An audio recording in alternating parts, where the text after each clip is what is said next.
Boa noite.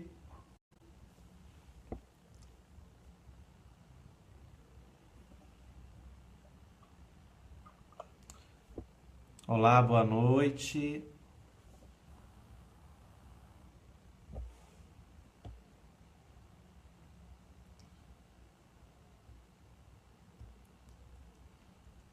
Olá, pessoal, boa noite. Eu vou esperar vocês entrarem. Eu estou um pouquinho atrasado com a live, mas eu gostaria que vocês respondessem se estão me ouvindo bem, se a imagem está boa, para que a gente possa começar o nosso bate-papo. Oi, Rodolfo. Oi, Michele. Boa noite. Luciana, boa noite. Débora, boa noite. Contem para mim se está tudo bem com o áudio e com a imagem, por favor.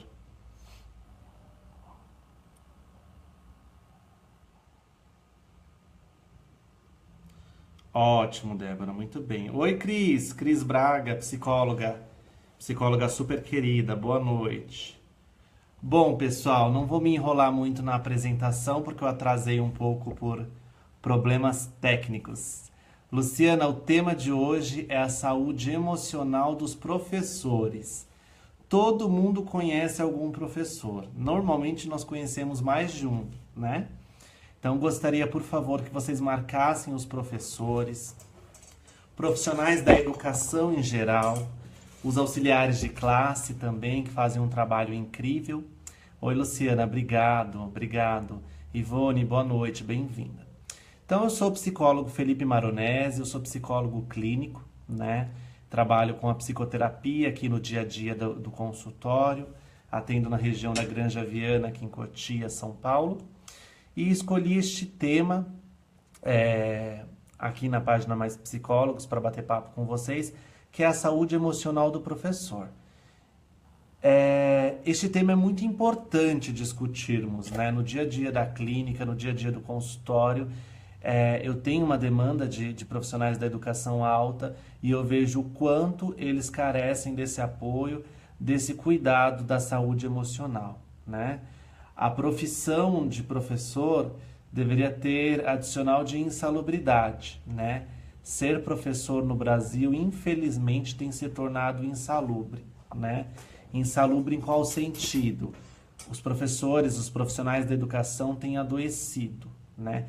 Emocionalmente doentes, com uma série de doenças psíquicas que eu vou contar um pouquinho para vocês, as mais conhecidas, as mais atuais, aí nesse segmento da educação. Então, eu estou aqui pelo notebook acompanhando os comentários. Eu gostaria, por favor, que vocês marcassem os profissionais da educação que vocês conhecem, me enviassem perguntas, me contassem experiências de vocês. Gostaria de saber se temos professores na live. Oi, Débora, boa noite, seja bem-vinda. Ah, a Cris também é professora, muito bom, né?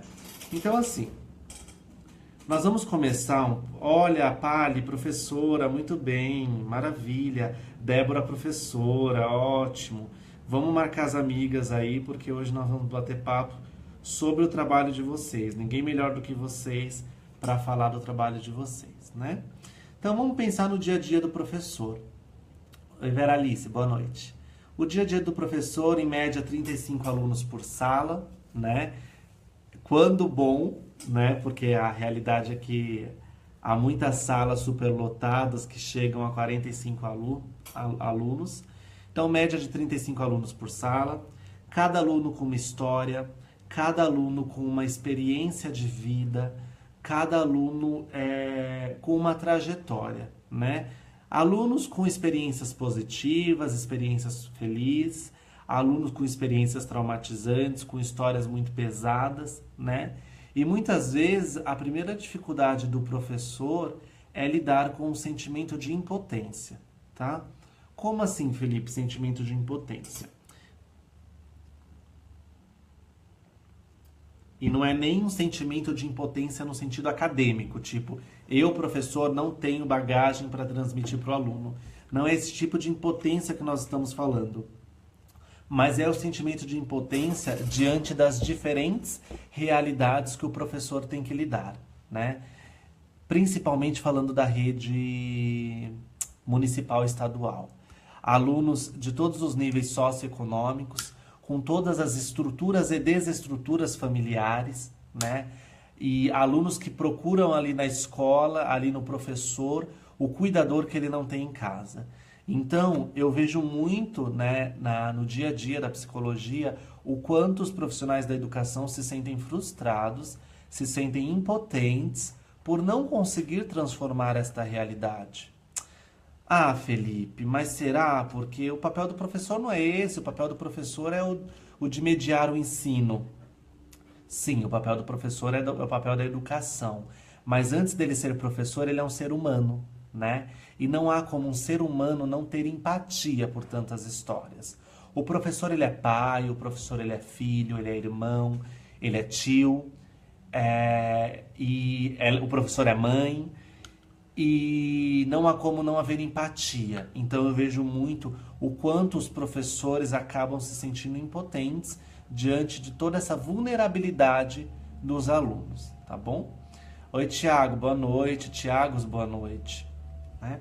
Gente, eu vou seguindo com o tema, tá? Para eu não ficar pausando toda hora, mas a dica que eu dou para vocês é comentem, que eu tô lendo os comentários, e tem comentários que tem a ver com o assunto, eu já vou parando e já vou respondendo, tá bom? A Cris diz que ela é professora em 2 redes públicas e que é exatamente isso, a frustração e desânimo, né? Oi, Marta, obrigado. Então vamos falar da área da educação, professores. Então, a primeira dificuldade é essa: 35 alunos, cada um com uma história, cada um com uma experiência de vida, e o professor ele tem que lidar com esse sentimento que causa empatia nele. Ele tem que lidar com a dor do outro, né? Na hora dele cobrar, ele sempre pensa na dor do outro. Esse sentimento de impotência é muito grande. E aí o professor, ele vive um grande dilema, né? Que é a dor entre o que pode fazer e o que realmente faz, né? Então, assim, a dor entre o que pode ser feito e a dor entre o que ele realmente faz. Como assim? Na teoria, pode ser feito muito mais coisas. Na teoria, o professor tem bagagem e domínio para fazer muito mais coisas. Na prática, ele faz muito menos. Por que ele faz muito menos? Por uma série de fatores que nós vamos conversar nessa live. Principalmente pelo sistema, o sistema político, o sistema educacional, principalmente pela falta de estrutura, pela violência, né? Pela falta de respeito, pelo comportamento dos alunos. A Meiriane, professora, ela conta que os alunos têm cada vez menos respeito pelos professores. E não são só os alunos, Meiriane, a família, né? A sociedade tem cada vez menos respeito pela profissão do professor. Eu li uma matéria da Rainha Elizabeth que ela dizia que o profissional que ela mais valoriza financeiramente, né, que mais bem paga, são os professores. E aí alguém pergunta por que, ela diz: como você quer que eu pague mais para você, que eu pague mais a você do que quem te ensinou, né? E é exatamente isso na nossa sociedade. Quem deveria ser melhor remunerado e melhor reconhecido as pessoas que ensinam, que são os professores. A Débora conta o quanto se envolve demais e muitas vezes fazemos nossa parte, mas não é o suficiente para ajudar.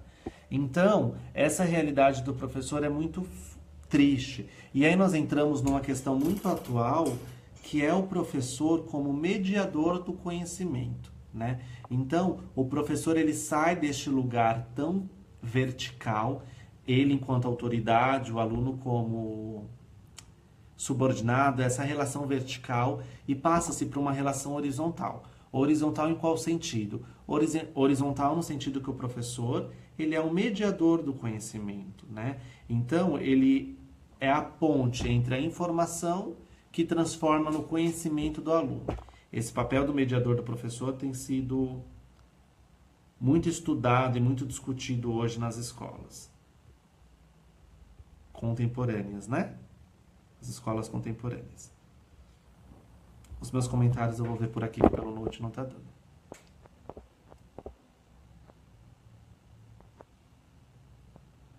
A Débora é professora e ela conta um pouco desse sentimento de inutilidade perante a vulnerabilidade dos alunos, né?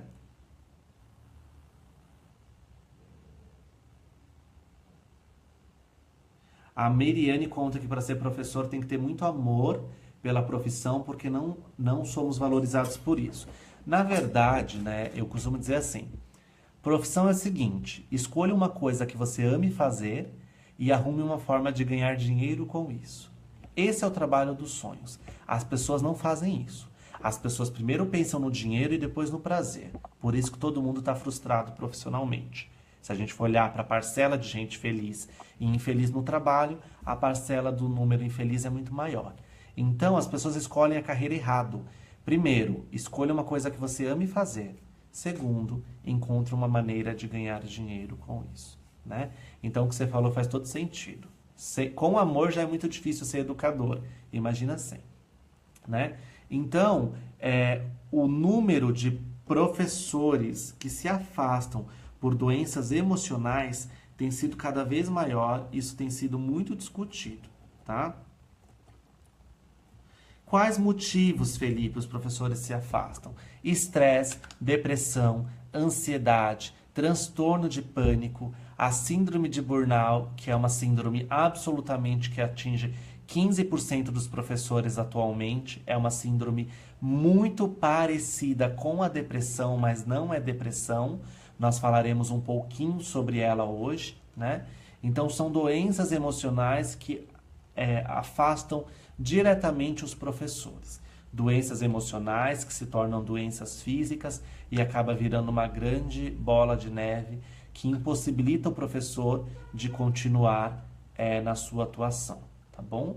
A Meriane está contando que conhece muitos professores que estão frustrados, né? O que é muito fácil se frustrar, né? Nós responsabilizamos muito os educadores, os professores, enfim, para que eles sejam super-herói, né? Ai, a sociedade está na mão de vocês, o futuro da nossa sociedade está nas mãos de vocês. Mas aí existe um trabalho de pai, de mãe, um trabalho de apoio familiar, de cuidador que não é feito, né? Então eu vejo o quanto isso é terceirizado, o quanto os pais trabalham para pagar escolas altíssimas para que não sejam cobrados, né? Eles querem cobrar, então deixam seus filhos 12 horas por dia na escola e sempre essa cobrança contínua no sentido de eu não quero que ele dê problemas, né? Eu pago muito para que ele tenha tudo aqui. E na realidade a escola não dá tudo. A escola dá educação, passa sim alguns valores, mas existe um afeto, uma afetividade que nenhum professor consegue substituir. Oi, Pri, boa noite, que bom te ver aqui.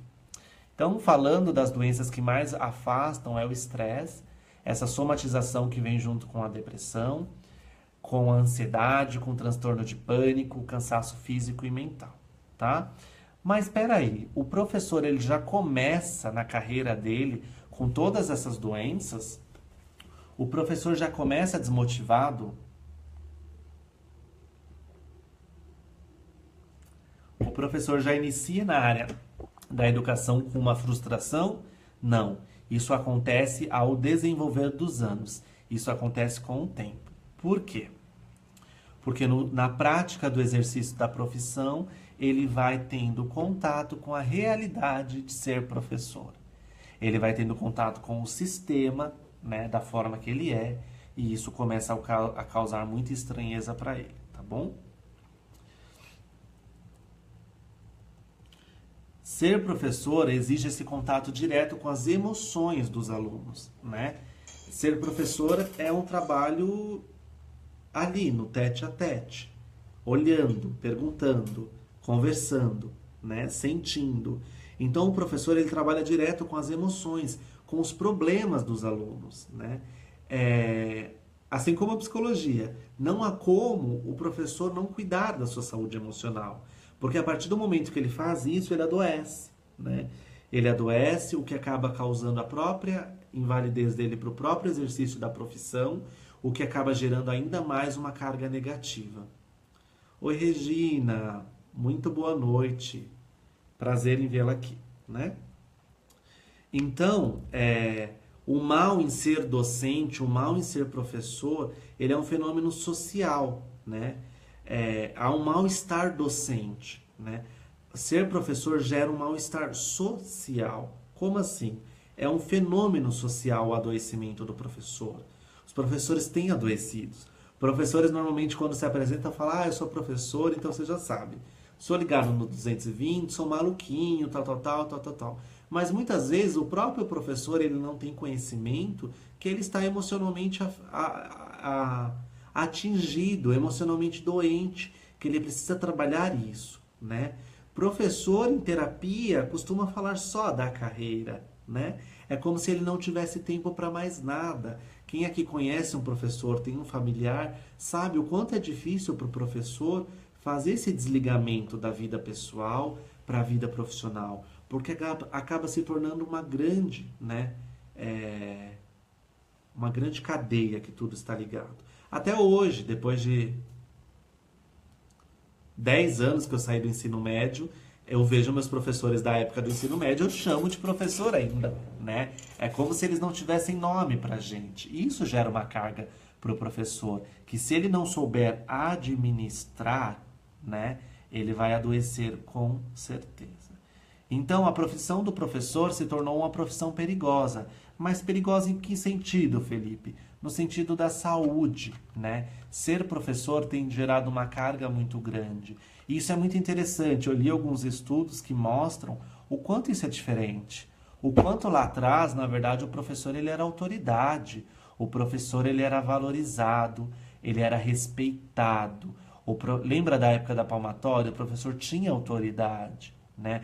Era o fim, era o cúmulo para um pai receber uma informação que o filho estava dando trabalho para o professor. Era uma desonra. Ele pedia desculpas, desculpas, eu vou fazer algo para que meu filho não lhe dê dor de cabeça, não lhe atrapalhe, não lhe prejudique, né? E hoje os filhos muitas vezes são terceirizados, né? Eles são levados para a escola, não só no sentido da educação, mas cuida. A creche que ia até os 2, 3 anos virou até os 17, né? Muito além, inclusive, quando a gente fala do EJA, que é o ensino para jovens e adultos, enfim, para quem está um pouco atrasado aí no dia a dia dos anos letivos, tá bom?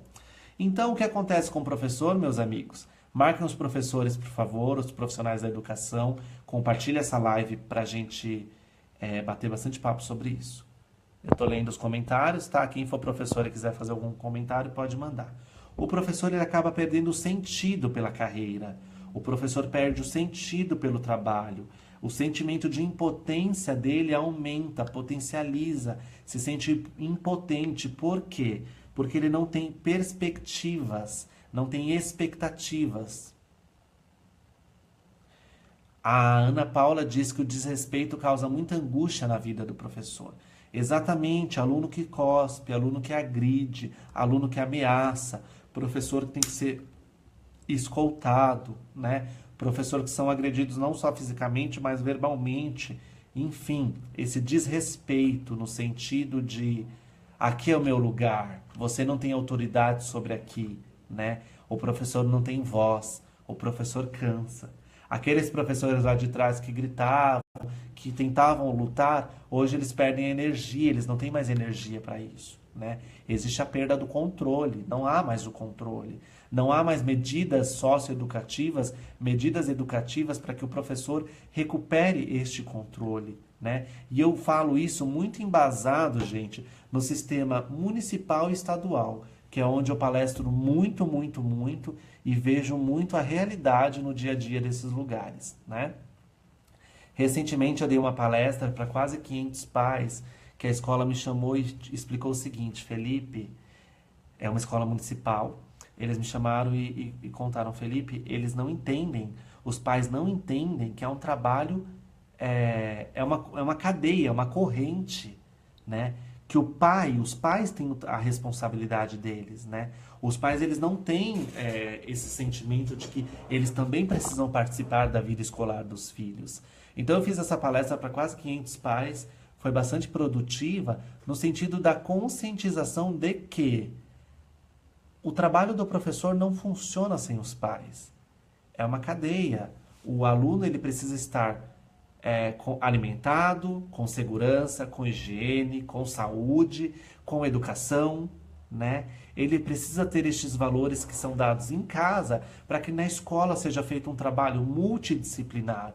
Mas os pais não entendem isso, né? Exatamente, Meiriane, parceria com família e escola. Os pais não entendem, os pais entendem que a necessidade é deixar o filho na escola e buscar no final do dia. E não é isso. Então são agendas e mais agendas que voltam sem ser assinadas. São bilhetes e bilhetes de convocações que voltam sem resposta. As escolas precisam acionar conselhos que 1, 2 vezes tentam, depois perde-se o tempo, não dá mais para fazer isso, né? Não é um aluno numa escola com 600 alunos que precisa desse trabalho, é uma cadeia de alunos. E aí os professores, eles começam a viver este momento. Eu corro atrás de uma família que não está preocupada com o ensino do filho, ou eu foco em quem está aqui e está preocupado em aprender? Então o professor não tem braço para dar conta de toda essa demanda, ele não tem estrutura, né? Então, contando um pouco das frustrações,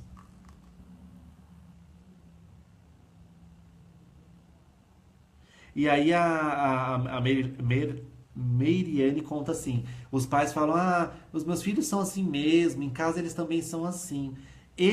Maravilhoso, Meiriane, o teu exemplo, né?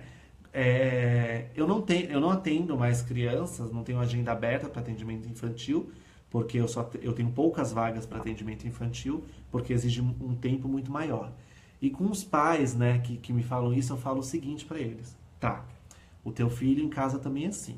Mas você precisa entender que na sua casa é sua casa, é o território dele, é um ambiente onde ele tem ou não tem regras, é um ambiente onde ele consegue as coisas que quer, é um ambiente muitas vezes que ele não tem quem divida, não tem irmãos, né? Então eu estou dizendo para ti que o teu filho no meio social não tem se comportado como o meio pede, não tem produzido como o meio pede, não tem aprendido como o meio pede. Então esse exemplo de em casa ele também é assim, não funciona, porque assim, quando eu chamo um pai para falar de uma dificuldade escolar, eu não estou dizendo que na casa ele tem essa dificuldade, eu estou dizendo fora de casa. Então o pai precisa entender que não é porque em casa ele é assim que fora tudo bem, né, Meiriane? Então é justamente essa parceria entre família e escola que é muito abandonada. E a gente pensa assim, mas isso é só nas escolas municipais, estaduais. Na escola pública particular é muito maior. Muito maior porque os pais pagam valores, muitas vezes, que eles consideram altos. Os pais pagam inglês, natação, uma série de coisas, porque a escola, infelizmente, se tornou um grande comércio, né? Então, a escola que tem como base inicial a parte pedagógica do ensinamento, aí ela oferece natação, oferece recreação, oferece isso, aquilo outro, inglês e tal, e espanhol, e parcerias e mais parcerias, e a criança entra às 8, sai às 18, tem crianças que entram às 8, saem às 19 da escola, né? E aí o pai, ele trata a escola da seguinte maneira, ele passa o dia inteiro aí. Se algo não tem dado certo, o problema é da escola. A Raquel disse que já ouviu de um pai que não sabia mais o que fazer com seu filho de 4 anos. É neste momento, Raquel, que o professor precisa intervir no sentido de mostrar para o pai qual que é o caminho, né? Veja bem, pai, o senhor precisa de um pedagogo, o senhor precisa de um neuropsicólogo infantil, o senhor precisa de um pediatra, o senhor precisa de um psiquiatra, de um psicólogo, enfim. Encaminhar, dar esse direcionamento. Os pais, gente, nem sempre têm esse direcionamento. Então, o professor acaba ajudando muito quando o pai dá essa abertura, né? Então, o professor perde o sentido pelo trabalho, falta de perspectivas. A remuneração, eu acho que é um ponto que a gente nem precisa comentar, né? Quando eu digo de remuneração, eu não falo de salário só. Remuneração é salário, é benefícios, é carga horária, são férias. Então, o quanto todo esse conjunto dos professores é fora do merecido, quando a gente fala de município e estado, né? Os poucos benefícios que tem as prefeituras e o estado, muitas vezes criam-se projetos de lei que diz para a sociedade, ó, eu vou reduzir esse custo na cidade desde que eu corte esses benefícios dos profissionais concursados. E aí a população acaba brilhando os olhos, mas quase ninguém se coloca no lugar do professor, que quase não tem benefícios, o pouco que tem acaba sendo contestado, né? Quem é de Cotia, São Paulo, sabe do que eu estou dizendo.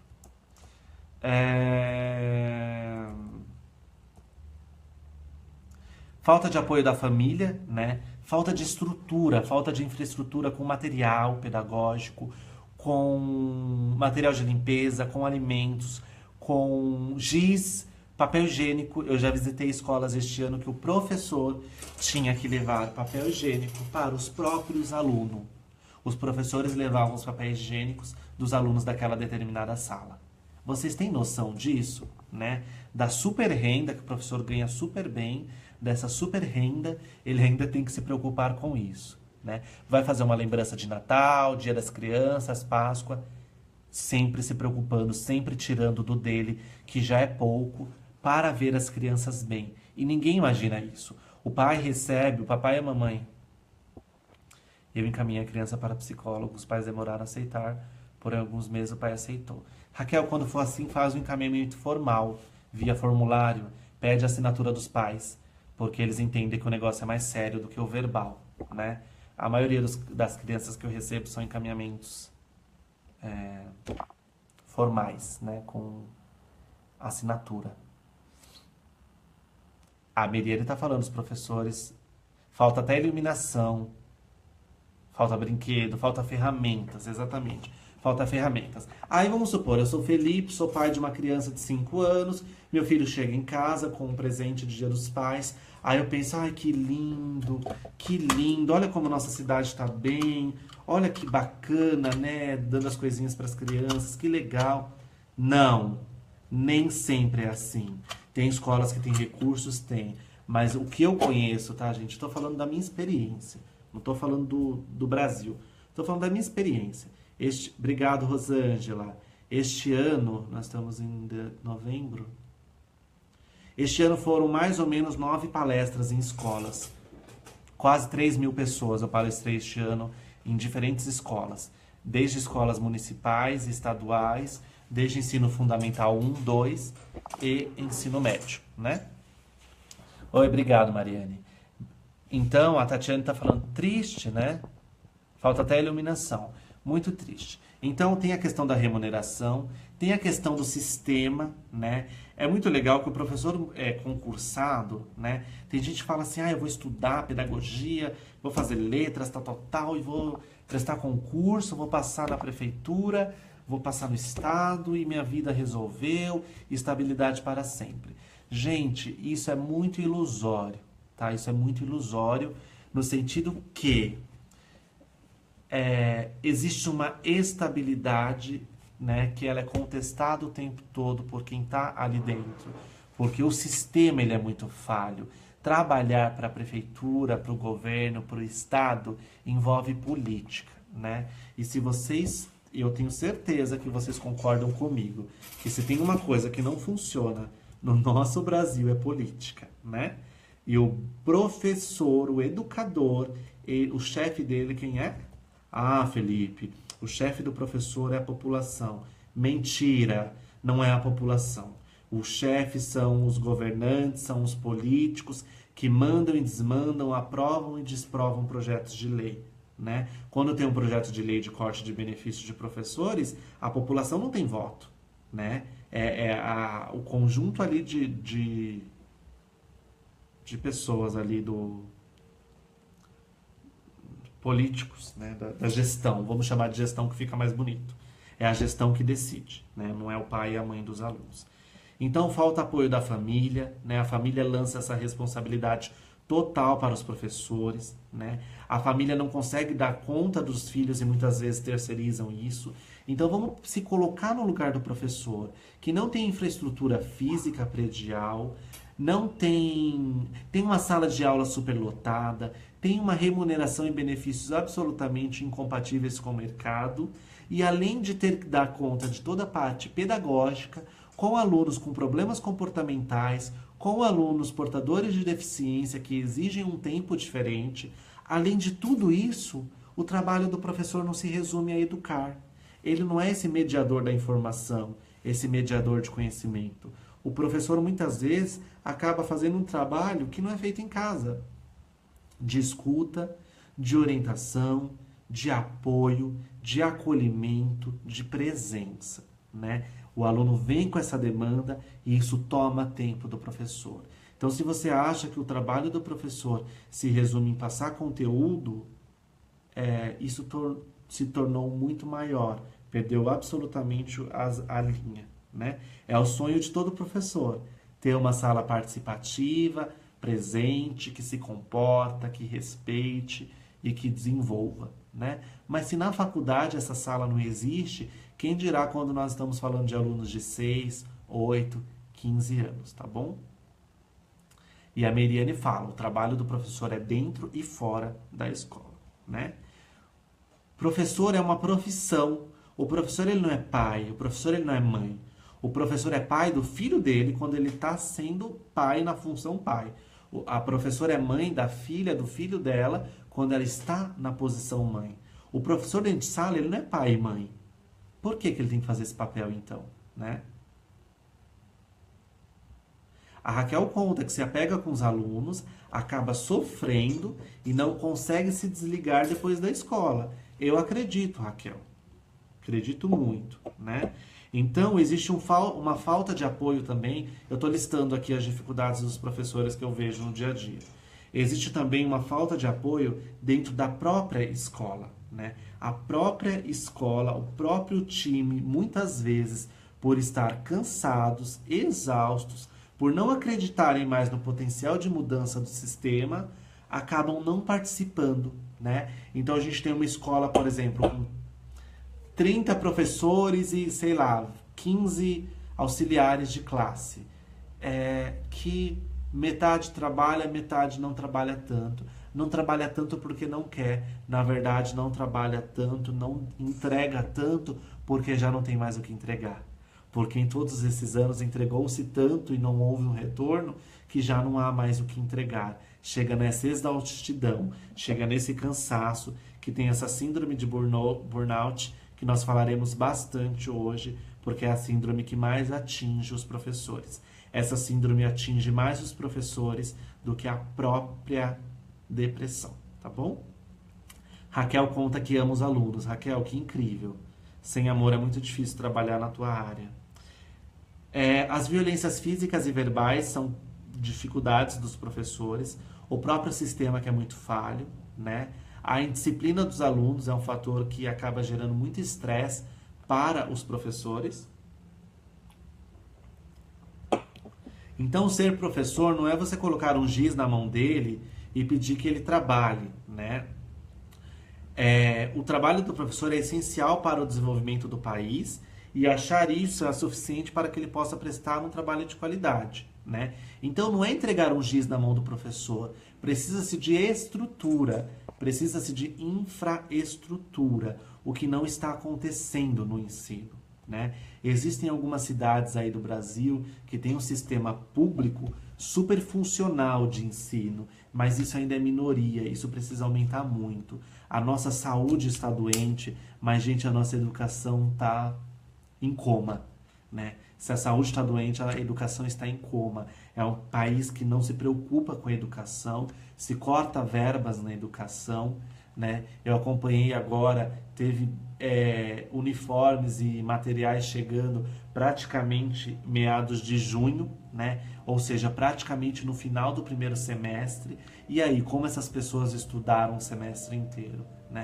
Então, há um descaso muito grande com a educação. E o professor, ele não tem ferramenta. Ele tem a vontade, o desejo, Ele tem um poder de mudança, mas ele não tem ferramenta, né? É como uma cozinheira numa pizzaria, uma pizzaiola, que faz pizzas incríveis. Ela não tem o trigo, ela não tem a massa, ela não tem o recheio, falta a lenha do forno. Ela é uma excelente pizzaiola, mas sem infraestrutura ela não produz, né? É exatamente assim com os professores.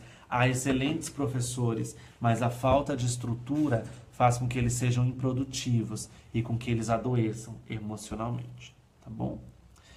Existe a síndrome de pânico, né? A síndrome de pânico atinge muitos professores, mais do que a depressão, mas a síndrome de burnout é uma síndrome muito, muito, muito comum nos profissionais da educação e muitas vezes elas são confundidas com a depressão, porque elas se parecem muito, tá? Então nós falaremos um pouquinho dessa síndrome. Vou até anotar o nome aqui para vocês saberem. Deixa eu anotar aqui. Síndrome de burnout. Esta síndrome, o que acontece? Ela também é conhecida como a síndrome do esgotamento profissional, né? Essa síndrome ela pode aparecer de forma silenciosa e progredir com o desenvolvimento do tempo, né? Ela tem sensações de esgotamento emocional, de exaustão, fadiga, frustração, perda de interesse pelas atividades cotidianas, afastamento da vida pessoal, perda de produtividade e apatia, né? Esses sintomas podem vir acompanhados de dores de cabeças crônicas, aquelas enxaquecas intermináveis, né? E problemas digestivos. Galera que está online, alguém já ouviu falar desta síndrome? Comentem aí, por favor. A Patrícia está contando que já teve síndrome do pânico, por conta de um aluno. Quem já teve essa síndrome, quem conhece, por favor. Lindo tema, os profissionais precisam de mais atenção e de nosso carinho. Exatamente, Tati, eu sou super apaixonado pela área da educação. Eu me lembro até hoje que assim que eu me formei na faculdade, eu tive esse trabalho de fazer contato com os meus professores que marcaram a minha vida para dizer o quanto eles foram importantes para mim. Patrícia, a Patrícia já ouviu falar. Eu vou falar dessa síndrome. Vou explicar dela, Meriane. Galera, eu vou deixar uma tarefa para vocês. Vocês que estão nas suas carreiras, que estão bem, vocês já escreveram para algum professor de vocês lá do passado que marcou a sua história? Tenta fazer isso, manda uma carta, manda um e-mail, mande uma mensagem via WhatsApp, via Facebook. Para o professor isso faz um trabalho, isso é tão incrível, né?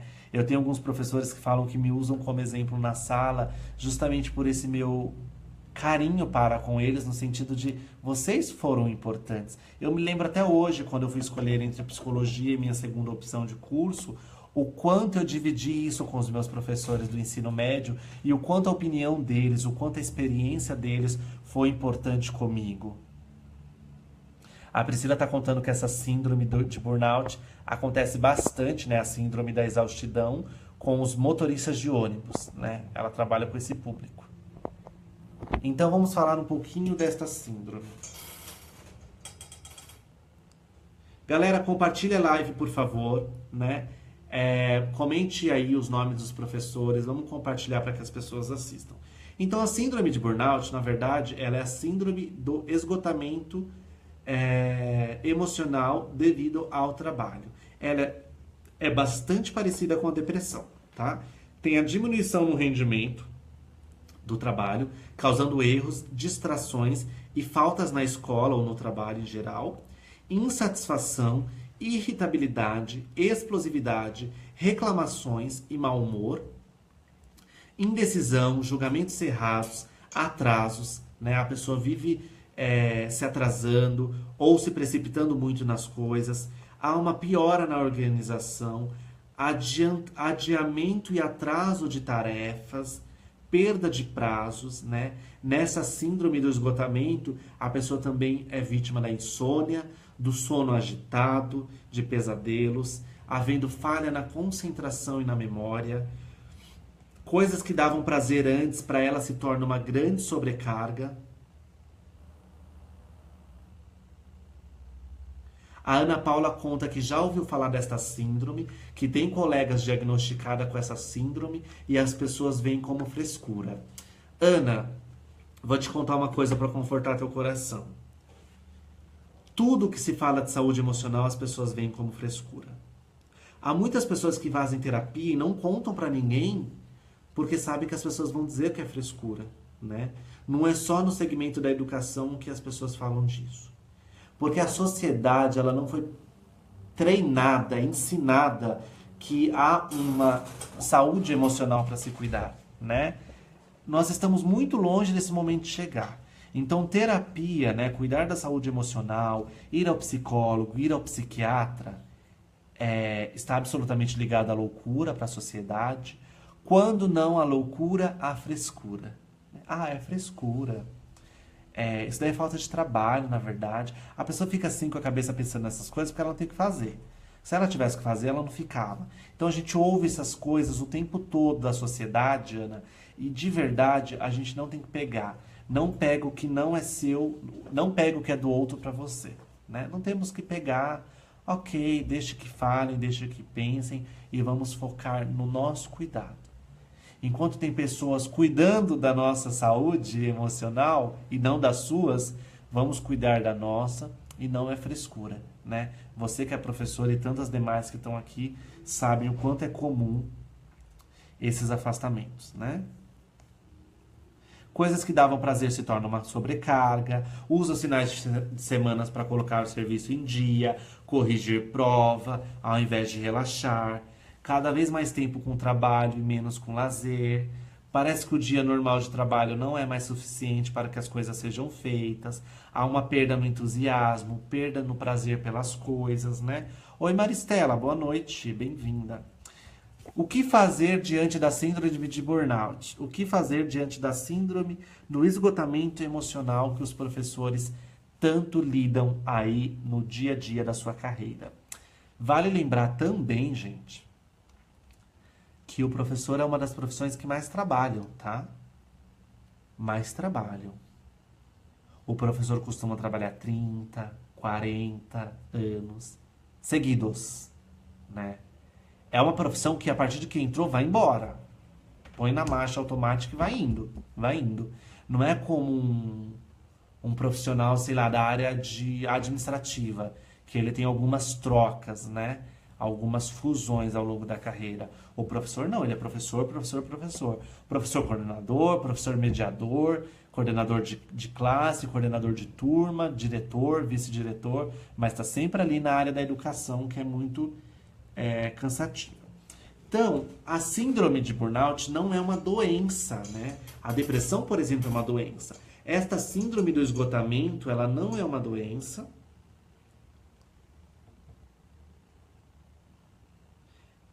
A síndrome de esgotamento profissional não é uma doença, tá, gente? Mas ela pode se tornar. De que forma? Ela pode virar um transtorno de ansiedade generalizado, ela pode se tornar uma depressão, uma síndrome do pânico ou qualquer outra doença emocional que absolutamente vai afetar a nossa saúde física, tá bom? O que nós fazemos diante dela? Nós temos que mudar hábitos, né? Dormir mais cedo, dormir mais, deixar de fumar e beber, ou diminuir o número de cigarros e a quantidade de bebida alcoólica, né? Ter uma alimentação mais saudável, ter momentos de se socializar com os amigos, ter momentos de prazer, ter momentos de diversão, viver fora do cenário escolar. A Cris fala que trabalha muito, inclusive em casa, em dias de folga. Exatamente, Cris, né? Uma das maneiras de se livrar dessa síndrome é tendo mais qualidade de vida, é conseguindo desligar, né? O professor, ele quer dar conta de tudo. E é muito difícil quando ele entende que não é possível dar conta de tudo, porque na verdade deram para ele uma carga que não é humanamente impossível dar conta, né? É humanamente impossível dar conta. Eu já ouvi relatos de pacientes que falam que tiveram que deixar de fazer trabalhos em casa para a escola perceber o quanto precisava de mais professores e aí sim entrar com alguma medida de abertura de posições, tá bom?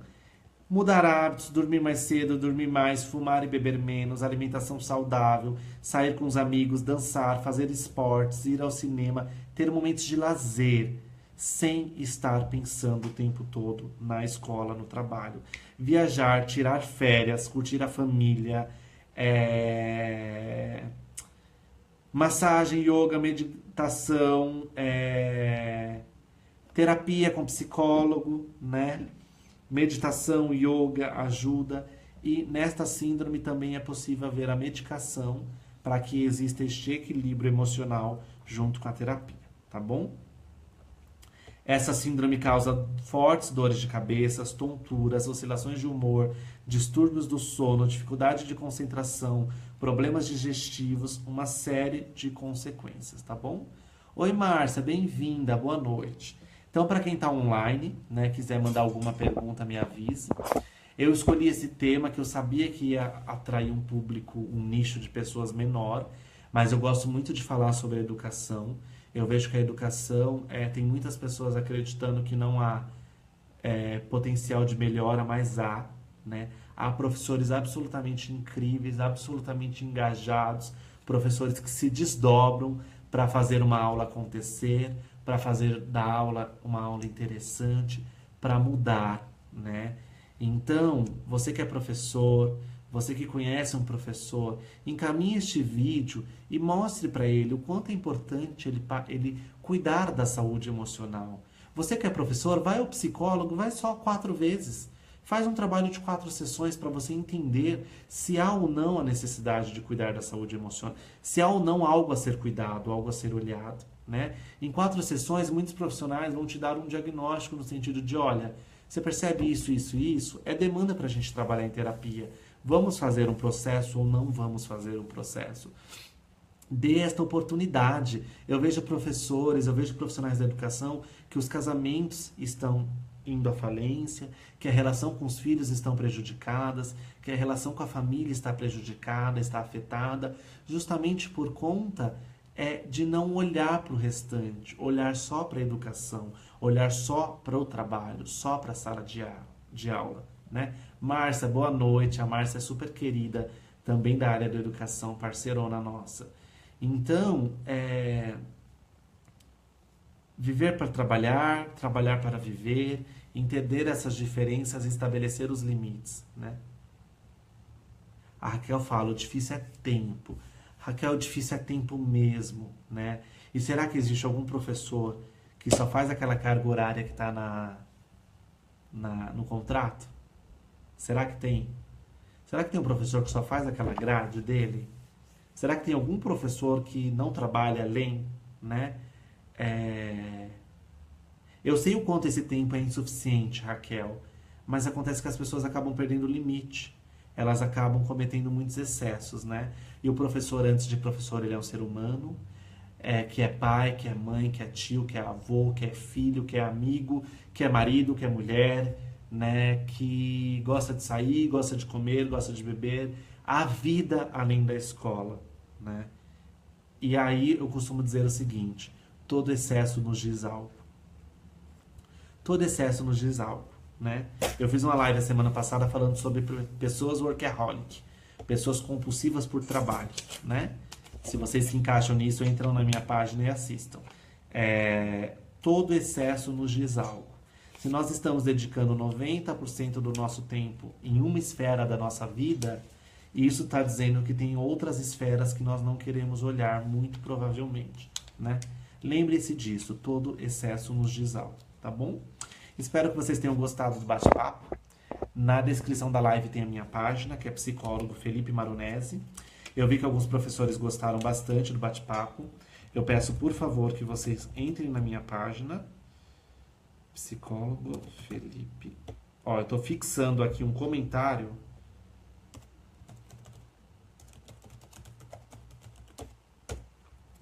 Acabei de fixar um comentário, né? O primeiro comentário aí, que é a minha página. Curtam, comentem a minha página. avaliem meu trabalho, classifiquem lá com 5 estrelas, isso é importante para mim. Deixem quais foram as experiências de vocês. Esse bate-papo foi bem produtivo, bem interessante. A Márcia comentou algo bem legal, que os sintomas, né, desse desgaste emocional do professor normalmente é silencioso e quando descobre, né, o estrago ele é absurdo, leva muito tempo. É como um câncer que é descoberto no começo ou em fase terminal, né? O estrago é muito grande. Galera, muito obrigado por estarem aqui, por assistirem. Entrem na minha página, foi um prazer. Com certeza voltarei para falar mais sobre vocês, profissionais da educação. Fiquem com minha admiração, respeito, carinho e espero que possamos nos ver em outros momentos falando mais sobre o árduo desafio de ser professor. Mas lembrando que com amor tudo é possível e todos os professores que eu conheço têm feito um trabalho incrível, não por salário, não por estrutura, não por remuneração, não por condições, mas absolutamente por amor pelo que faz. Oi, Ana Paula, obrigado, minha querida. Nos vemos na semana que vem. Gente, um beijo para todo mundo. Nos vemos na próxima segunda, sem ser essa outra, que eu ainda não decidi o tema que eu vou trazer, mas vocês podem opinar aqui nos comentários, que aí eu penso em trazer algum desses temas. Obrigado, desculpa meu atraso hoje. Beijinhos a todos.